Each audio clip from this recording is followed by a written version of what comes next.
تو بہرحال صحابہ کو روزے رکھنا بہت پسند تھا. معاذ بن جبل کے بارے میں آتا ہے کہ ان کی وفات کا وقت قریب آیا تو انہوں نے اس خواہش کا اظہار کیا اور کہنے لگے افسوس سخت روزوں میں لگنے والی پیاس ختم ہو جائے گی. یعنی دنیا سے جا رہا ہوں تو میں اس پیاس کو مس کروں گا.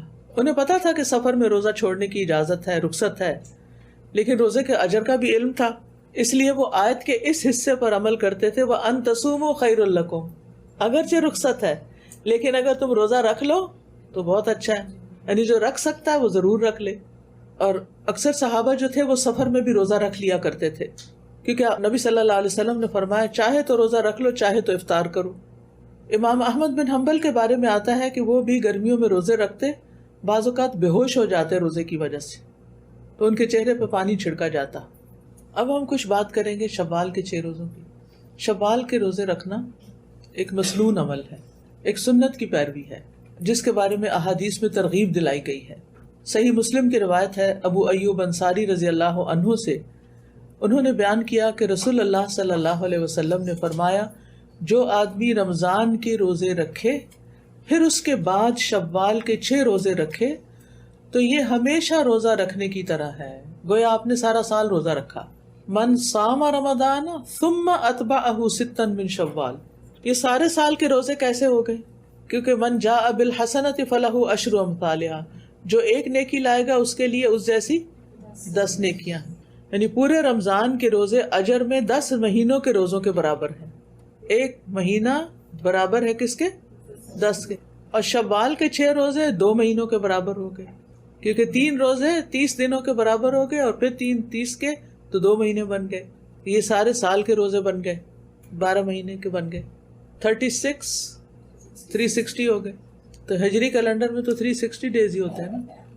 اب سوال یہ پیدا ہوتا ہے کہ اگر کوئی بیمار ہے یا مریض ہے یا کوئی شرعی عذر ہے اور اس نے رمضان میں کچھ روزے چھوڑے ہیں تو کیا اس کے لیے لازم ہے کہ وہ شوال کے روزوں سے پہلے وہ روزے رکھے؟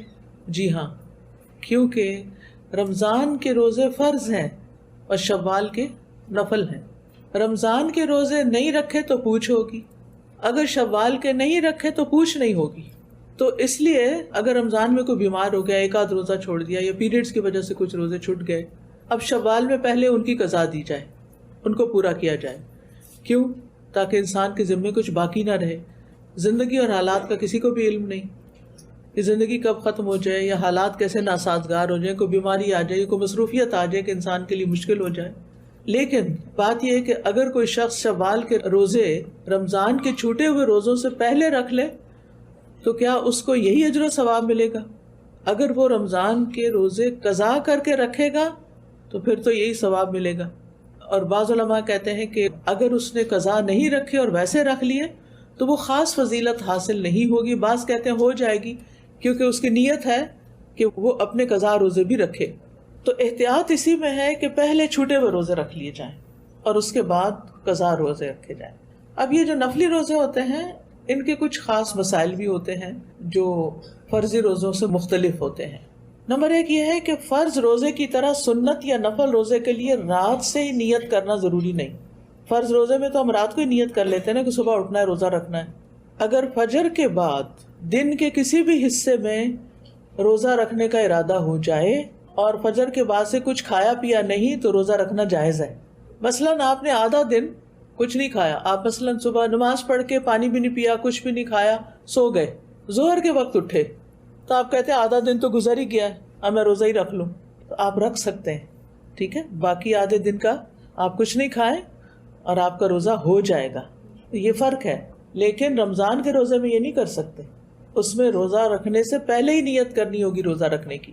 امام بخاری نے اس مسئلے پہ ایک باب بھی باندھا ہے، باب اذا نوى بالنہار صوما، کہ اگر کوئی شخص دن کے وقت روزے کی نیت کرے تو کیا روزہ ہوگا یا نہیں. اور اس سلسلے میں صحابہ کے کچھ آثار کی طرف بھی اشارہ کیا ہے جن میں حضرت حذیفہ کا اثر بھی ہے کہ جس میں اس بات کا ذکر ہے کہ ایک دفعہ یعنی حضرت حذیفہ نے ظہر کے بعد نفلی روزے کی نیت کی، تو ایسا کیا جا سکتا ہے.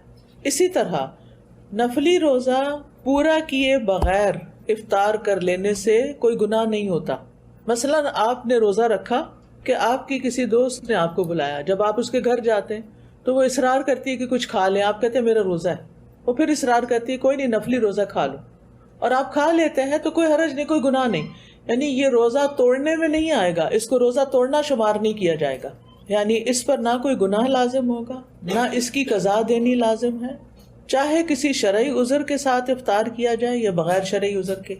اسی طرح اگر آپ نے مثلا روزہ رکھا اور آپ کو سر درد شدید ہو گئی اور آپ چاہتے ہیں کہ دوا لے لیں تو روزہ کھول سکتے ہیں۔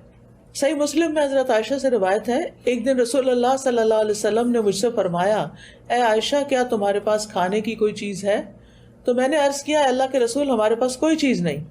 آپ نے فرمایا تو پھر میں روزے سے ہوں۔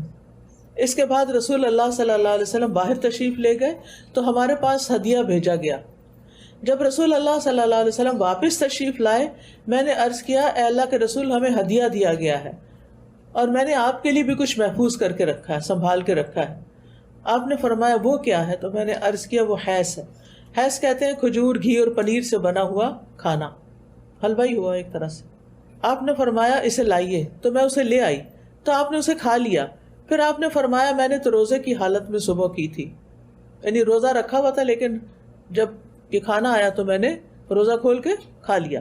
تو نفلی روزہ رکھنا ایسا ہی ہے جیسے کوئی شخص اپنے مال سے صدقہ نکالتا ہے، چاہے تو دے دے چاہے تو روک لے اور نہ دے۔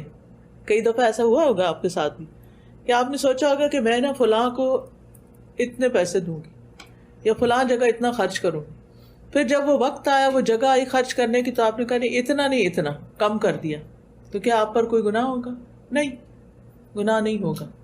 اسی طرح روزہ رکھا ہے آپ نے، کیونکہ روزہ دل کی خوشی سے رکھنا، اور اگر آپ نہیں رکھنا چاہتے نہ رکھیں، گناہ نہیں ہوگا، لیکن اگر رکھیں تو آپ کے حق میں بہت اچھا ہے۔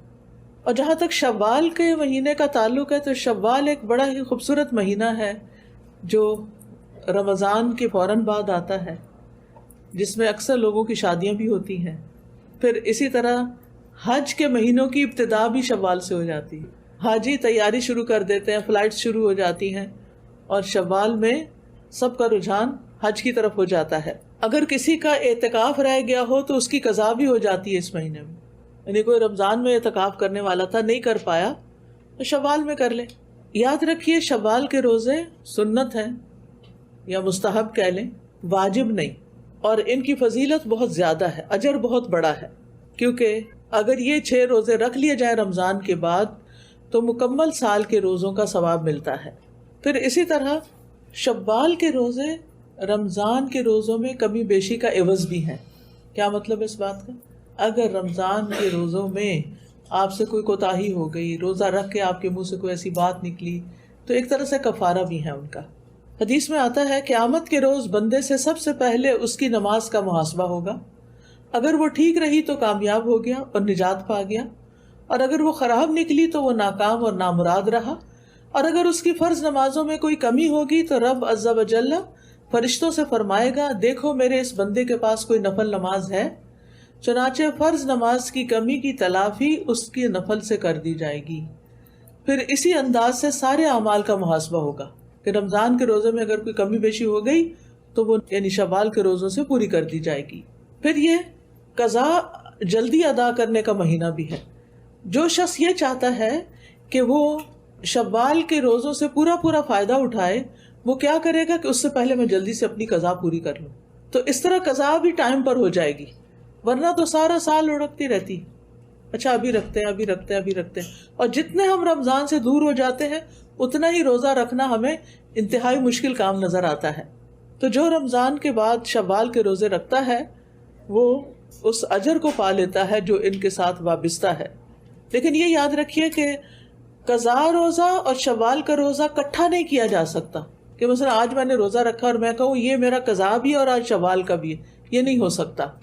یہ روزے اکٹھے بھی رکھ سکتے ہیں آپ کنزیکٹیولی 6 پورے، عید کے اگلے دن سے لے کے 6 دن تک، اور آپ سارے مہینے پر سپریڈ بھی کر سکتے ہیں، سوموار جمعرات کو بھی رکھ سکتے ہیں، یا پھر ایام بیز میں رکھ سکتے ہیں، لیکن شوال کے اندر ہی پورے کرنے ہوں گے۔ یعنی قضا اور شوال اکٹھا نہیں کر سکتے، لیکن ایک ہی نیت میں ایام بیز کے روزے، سوموار اور جمعرات کے روزے اور شوال کے 6 روزے جمع کیے جا سکتے ہیں، یعنی نفلی روزے آپس میں جمع کیے جا سکتے ہیں کہ آپ نے سب کی نیت کر لی۔ آج سوموار ہے مثلا تو میں سموار کا روزہ بھی رکھ رہی ہوں اور شوال کا روزہ بھی رکھ رہی ہوں، اور اتفاق سے آج ایام 20 بھی ہے، تو 3 نیتیں اکٹھی ہو گئی. ایسا کیا جا سکتا ہے، لیکن فرض اور نفل اکٹھے نہیں ہو سکتے. جیسے آپ فرض نماز پڑھتے ہو، یہ نہیں کہہ سکتے میں 4 فرض پڑھی ہوں اور 4 سنتیں بھی میری بیچ میں ہی ہیں، یہ نہیں ہو سکتا. اچھا، شوال کے روزے رکھتے ہوئے ہفتے کے دن روزہ رکھنے کی رخصت ہے. یعنی بعض لوگ یہ کہتے ہیں کہ ہفتے کے دن الگ سے روزہ نہیں رکھ سکتے، یہ حدیث ضعیف ہے. ہفتے کے دن بھی اگر آپ نے مثلا فرائیڈے نہیں روزہ رکھا، سنڈے نہیں رکھا، صرف ہفتے کے دن رکھ رہے ہیں تو رکھ سکتے ہیں، اور جمعے کے ساتھ ملا کر بھی رکھ سکتے ہیں، اور اتوار کے ساتھ ملا کر بھی رکھ سکتے ہیں. اسی طرح اکیلے ہفتے کے دن کا روزہ بھی رکھ سکتے ہیں، اور ان میں سے اس میں کوئی حرج نہیں، کیونکہ وہ روایت ضعیف ہے جس سے حجت نہیں لی جا سکتی کہ ہفتے کے دن الگ سے روزہ نہیں رکھنا چاہیے. پھر اسی طرح یہ ہے کہ بلا عذر مؤخر نہیں کرنے چاہیے، ڈیلے نہیں کرنے چاہیے. اگر شوال گزر گیا اور آپ ذیقعدہ میں 6 روزے رکھ رہے ہیں تو اس کا فائدہ نہیں، وہ فائدہ نہیں ہوگا جو شوال میں رکھنے کا ہوگا. اچھا، اسی طرح ہر سال رکھنا واجب نہیں ہے، کیونکہ بعض لوگ کہتے ہیں اگر 1 سال رکھ لیے تو ہمیشہ رکھنے پڑیں گے. ایسا کچھ بھی نہیں، آپ جب چاہیں رکھیں اور جب چاہیں نہ رکھیں، اور بغیر عذر کے کوئی بھی نفلی روزہ چھوڑا جا سکتا ہے. اچھا، شوال کے روزے پورے کرنے کے بعد عید منانا بدعت ہے. کچھ لوگ اس کا اہتمام کرتے ہیں کہ میں نے 6 شوال پورا کر لیا، آج میری عید ہے. یہ کوئی عید نہیں ہے. نبی صلی اللہ علیہ وسلم یا صحابہ نے ایسی کوئی عید نہیں کی. یہ دین میں ایک نئی بات نکالنا ہے، ایسا نہیں کریں، کیونکہ عیدیں تو بس 2 ہی ہیں ہمارے دین میں. لوگوں نے ایک تیسری بھی بنا لی، عید میلاد النبی، اس کی بھی کوئی حیثیت نہیں. اور یہ 6 شوال کے بعد بھی عید منانا، اس کی بھی کوئی حیثیت نہیں. اور پھر شوال میں شادی کرنا، حضرت عائشہ رضی اللہ عنہا سے نبی صلی اللہ علیہ وسلم نے شوال میں نکاح کیا اور شوال میں ہی ان کی رخصتی ہوئی. تو اس لیے کہا جاتا ہے کہ شوال میں نکاح کرنا مستحب ہے، نبی صلی اللہ علیہ وسلم کی پیروی کرتے ہوئے، کیونکہ جاہلیت کے زمانے میں لوگ شوال کے مہینے میں نکاح کرنا اور کروانا منحوس سمجھتے تھے.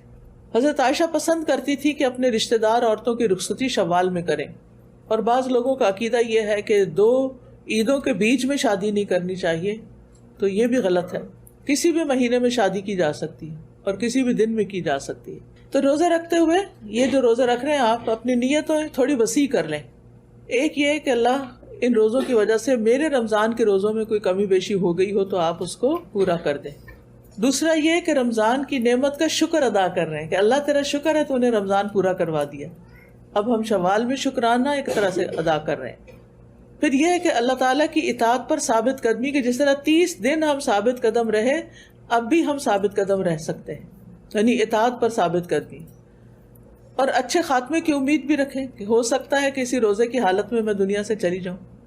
رمضان تو ایک ابتدا ہوتی ہے، ایک ٹریننگ پیریڈ ہوتا ہے، اس کی اپلیکیشن آپ سارا سال پھر کرتے ہیں، اور پھر 11 مہینوں کے بعد رمضان کا جو ٹریننگ پیریڈ ہے اس کو تھوڑا سا لمبا کر دیا گیا. جیسے موسیٰ علیہ السلام کو 30 راتوں کے لیے بلایا گیا تو 40 کر دی گئی، تو 30 روزے ہیں لیکن 6 اور اتنا ثواب بتا کے ان کو تھوڑا اور اس پیریڈ کو ایکسٹینڈ کر دیا گیا. اچھا، شوال کے علاوہ بھی کوئی نفلی روزے ہوتے ہیں؟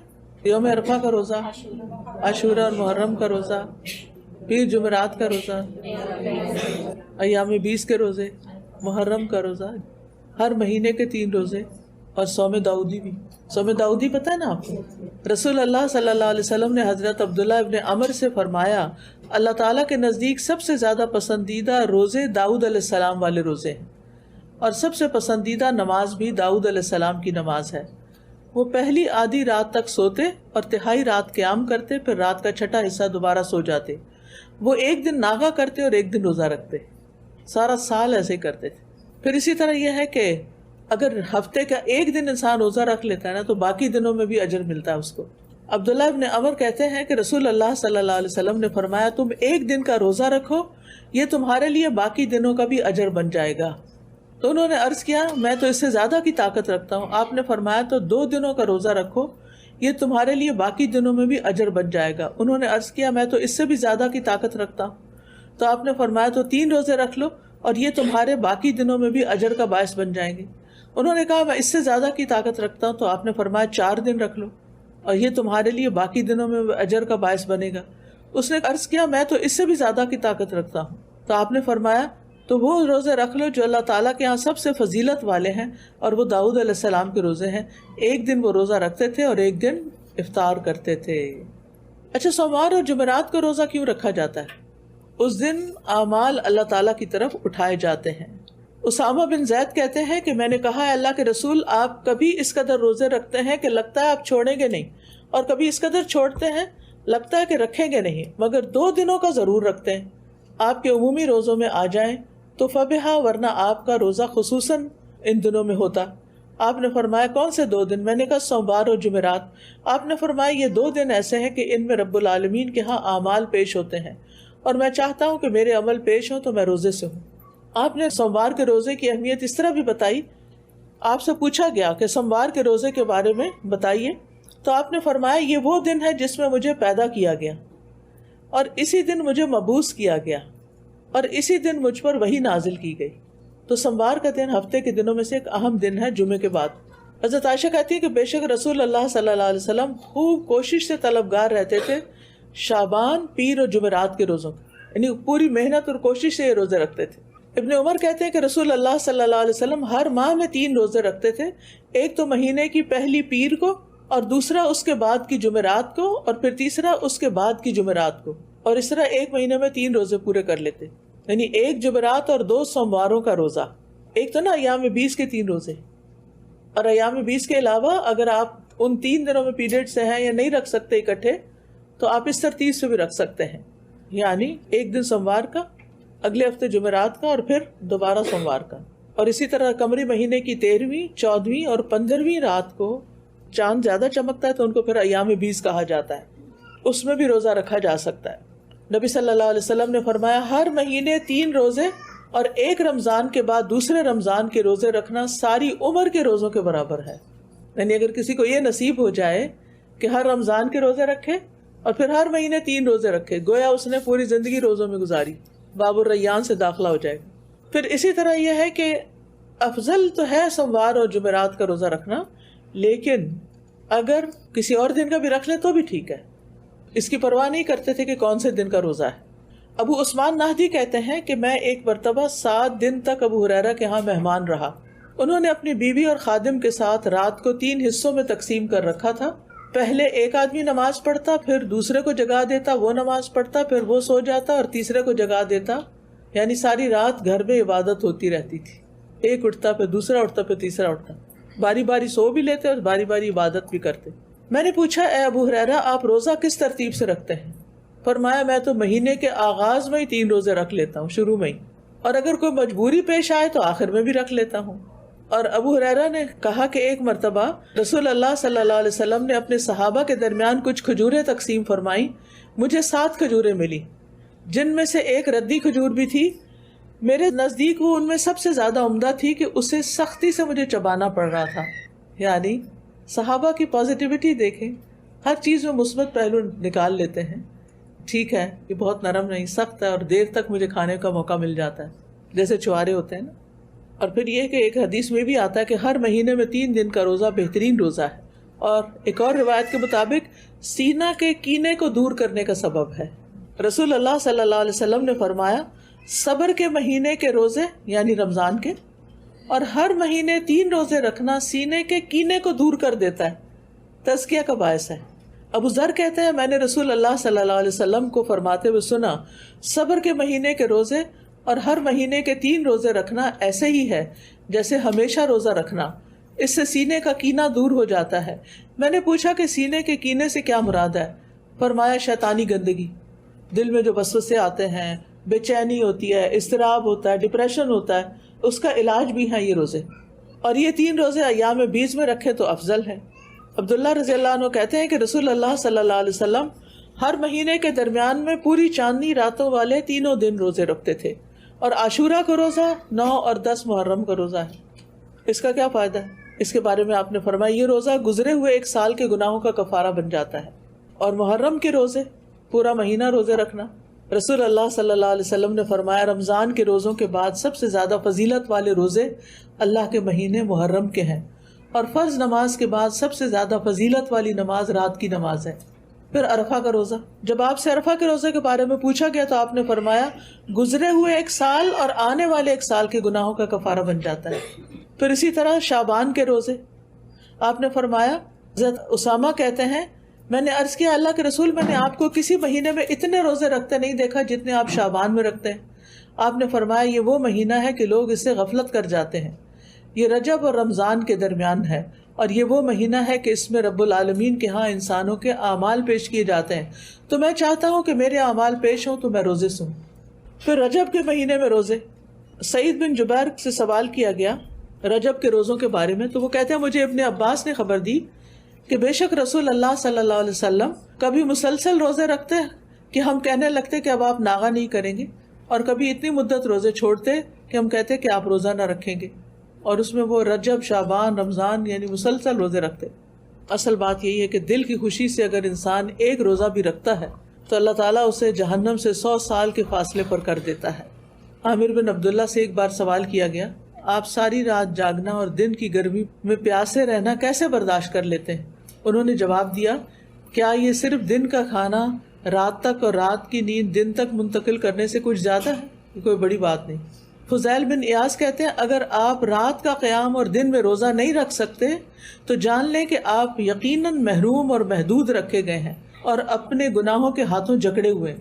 یعنی جو روزے نہیں رکھتا نفلی روزے تو گویا اس کو توفیق ہی نہیں ہے، گناہوں کا کوئی وبال ہے اس پر. اللہ تعالیٰ سے دعا ہے کہ اللہ تعالیٰ ہمیں روزہ رکھنے کی توفیق عطا فرمائیں. وآخر دعوانا ان الحمد للہ رب العالمین. سبحانک اللہم وبحمدک اشہد ان لا الہ الا انت استغفرک واتوب الیک. السلام علیکم ورحمۃ اللہ وبرکاتہ.